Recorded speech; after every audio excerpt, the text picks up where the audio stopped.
Away! Away! You plague ridden rat! It's all your fault! Yeah, today is another Bloodborne Sunday and we're doing the Hunter's Mob, the sort of hilariously ye old British fellas. So, welcome back to another Bloodborne Sunday and we're doing the Hunter's Mob. A corpse should be left well alone.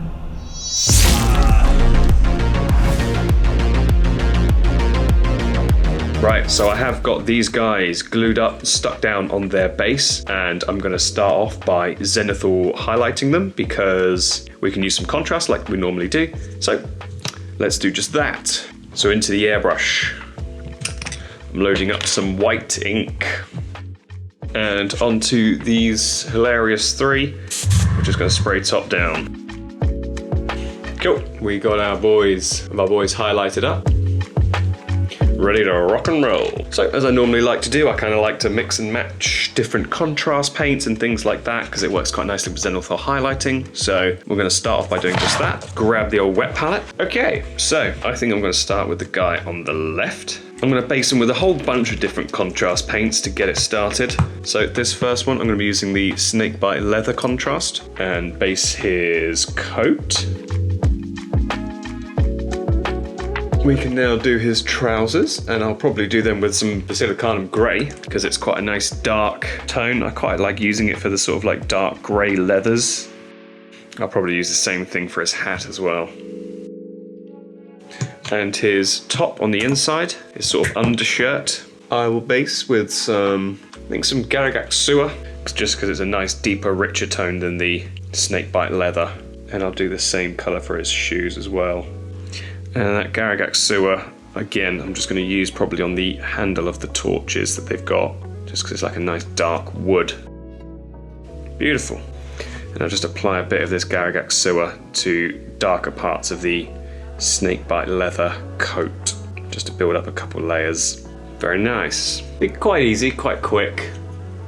When you do the zenithal highlight, contrast works really nicely with it to generate different tones. So let's move on to the middle guy.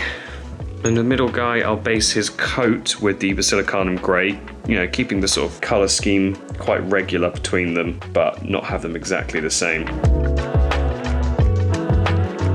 Cool. And still using these same three contrasts, I'm probably going to make his trousers snakebite leather. You know, this is just what I'm deciding to do. You don't have to do it if you're watching this video to think of something to do. You don't have to follow this. This is just what I think in my head I would like to do. Because they are like, you know, a mob enemy. There is just a bunch of them. You can really just mix and match every single one, you know. You don't have to keep them uniform. You can switch them up. You can make them all different, make them all interesting. All crazy different colours if you wanted. Go nuts. But I do like to think that keeping the sort of same colour scheme between them makes them kind of feel cohesive, you know? For the hat and the boots, I'm going to use some Black Legion because I want it to be like a really dark leather, you know? And Black Legion is, I think, the darkest contrast you can get. And onto the hat, and then onto the boots as well. Cool, and then I'll just use this Black Legion to then add some shadow, build up a shadow layer onto the Basilicanum coat. Basilicanum grey coat, that is. And thinking about it, might base his undershirt as well with some snakebite leather. Then we can add some extra details onto it later on. Yeah, very cool. Last dude. Now I want to do his blazer a bit brighter because I think it is a bit brighter in the game. So I think it would be cool to base it with some skeleton horde. So I also think I'm going to add some glazes to it after to kind of tint it a bit. So I think it's a bit reddy and a bit orangey in the game, and I think that could look quite nice. Make him stand out against the other two a bit, I think. Cool. And I'll probably use some Garagak Sewer on his trousers.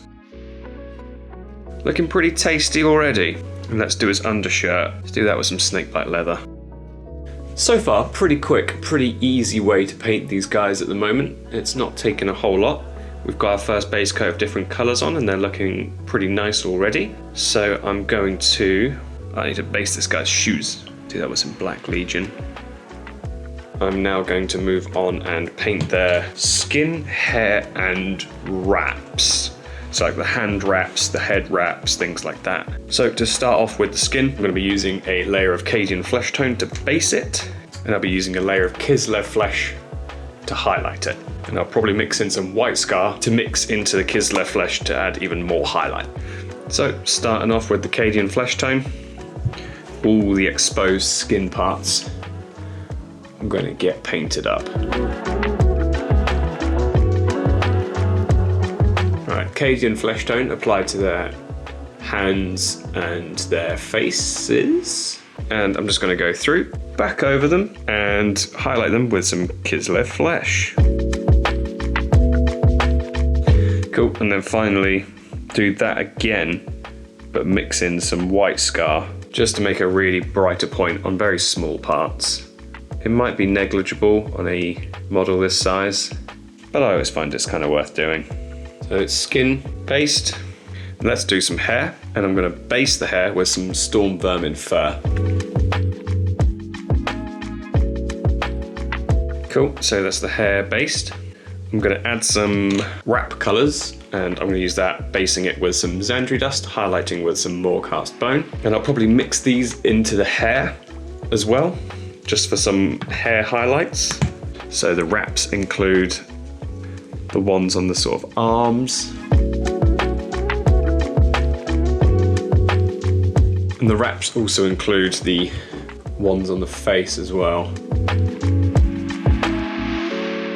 Cool, and what I'll do before we highlight it is I'll just do a little wash of Seraphim Sepia just over the Xandri dust to kind of bring in some shadows and a bit of tone, to a bit of extra dark tone, you know? I also added a wash of Seraphim Sepia to the outfits as well, just to give them some extra contrast before we work on some different tones on them. But yeah, so far pretty easy, so far pretty okay. Right, now we can move on to highlighting the wraps, and I'll do that with some more cast bone. Very cool. So now I'm just going to add in some Xandri dust and more cast bone kind of into the hair, just generate some different tones and highlights. Cool, so we've got our highlights on the wraps and on the hair now. See, it's starting to sort of come together a bit. What I'm now going to do is I'm going to move on to highlighting the clothes. So for the leathers, I'm going to highlight using some Mournfang brown and back to the Xandri dust. And for dark greys, I'm going to highlight using some Administratum grey, and then probably work in some white. So let's start with our browns. I'm going to kind of just pick out the areas, again, that I think would have more light on them.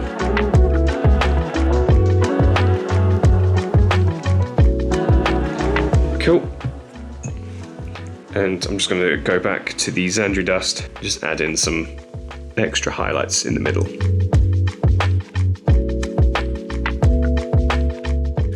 So I'm going to make a glaze out of the orange Griffhound orange contrast. I do like using glazes with contrast paints because I think it already has a good consistency, so it's usually quite good to use. And you can use some medium to sort of really thin out your contrasts. And I'll just use that to kind of add a bit of tone to this jacket. It's not really, you know, mandatory to do this, but I just had in my head that I was going to make this an orange jacket, and I'll be annoyed with myself if I didn't do that. Yeah, I like that. You know, it's quite subtle. I say it's quite subtle, it's not that subtle, but it does just add a little bit of, you know, colour and character to that fella on the side there. We need to do the axe, the shield, and the torches, and the flamethrower. So let's start with the shield, and we'll go back to our contrast paints again. And let's fart out some snakebite leather. Again, we'll just get a good coat of it over the wood. And also the handle of the gun of the guy in the middle. I'll get some snakebite leather on that as well. So now with the wood parts done, we can then move on to doing the metallics. Then we'll use some lead belcher to base them onto the sort of metallic strips on the shield as well, on the back and on the front as well. And the axe head as well. And finally the flamethrower. I'm just going to add some Nuln Oil to our metals, just to kind of add a little bit of shadow and shading into them, and then we can highlight them once the wash has dried. Cool, and we'll just leave that to dry for a sec, and then we'll highlight the metals later. Now that the Nuln Oil has dried on the metallics, I'll take the Iron Breaker, and I'll just add on the highlights. Right, that's a lot of it done, so let's move on to fire. So I've got 3 fiery colours. I've got Mephiston Red, Trollslayer Orange, Avalon Sunset, Red, Orange, Yellow, and I'm going to base it with some Avalon Sunset. I'm going to coat the whole thing. I'm now going to move up into the Trollslayer Orange, and the hottest part will be at the centre closest to the actual torch. So I'm just going to be painting further away from that fiery centre. With the orange added in. Now we're going to add the red in, same as what we did with the orange, move it further away from the centre, and it'll be further away from the orange as well, so it'll be going towards the tips. And what we need to do now is add a little bit of smoke in, so we'll use some Abaddon Black. We'll just add in tiny little streaks of black.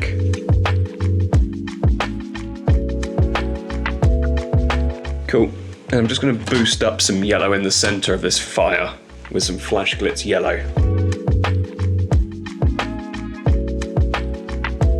Yeah, pretty cool. There's some fire effects. Well now boys, so now the interesting part. Now what I would normally do to create sort of flame glows on like this sort of OSL from fire and stuff, I would normally use an airbrush. But because they're so small and the area is very small to target, I think it would really overpower the models if I did start to airbrush it. So my thinking is I'm going to dry brush on and glaze some OSL. So to do this, I'm going to start off with a glaze, and I'm going to grab my Gryph-hound Orange that we used earlier on the guy's jacket with some medium, and I'm going to start adding it to the sort of furthest points from the fire that would still be in range. Kind of on the top of his arm there, be kind of on the hat as well. A little bit of it will be affecting this guy as well. Now on this side, same again. Yeah, I kind of like how that's looking. And what I might do, and this is not done this one before, but to really accentuate the fact that it's kind of like midnight, I kind of want the other side of them to be quite cool.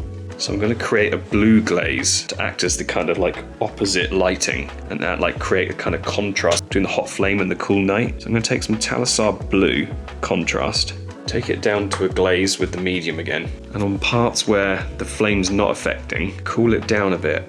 I do think that I'll have to use a fair few applications of this so that it actually does show up. Now it's subtle. Like there are some blue tones, and I think when we start building it up, start building these glazes up together, I think we're going to get a cool contrast going on. What I'm going to do is I'm going to dry brush on a very small thin layer of white, basically to give us a bit of like brightness for the lighter glazes to latch onto. Okay, so I've dry brushed on some white quite subtly around, especially on the back. Brightened up some highlights, so I think the blue glaze and the yellow glaze should attach themselves a bit more and be a bit more prominent. And there's only one way to find out, and we're just going to give it a go. So we've got some Iyanden yellow contrast. We're just going to go over what we dry brushed on. Right, let's give the back a go again. A bit more of our blue glaze. Well, there we are. We have our glazes in. We've built them up. So we've got warm at the front. We've got our yellows and oranges as a glaze using the contrasts and the contrast medium. And we flip it around, and you can see this kind of cool gradient that's taken effect. Especially when you put it to one side like that.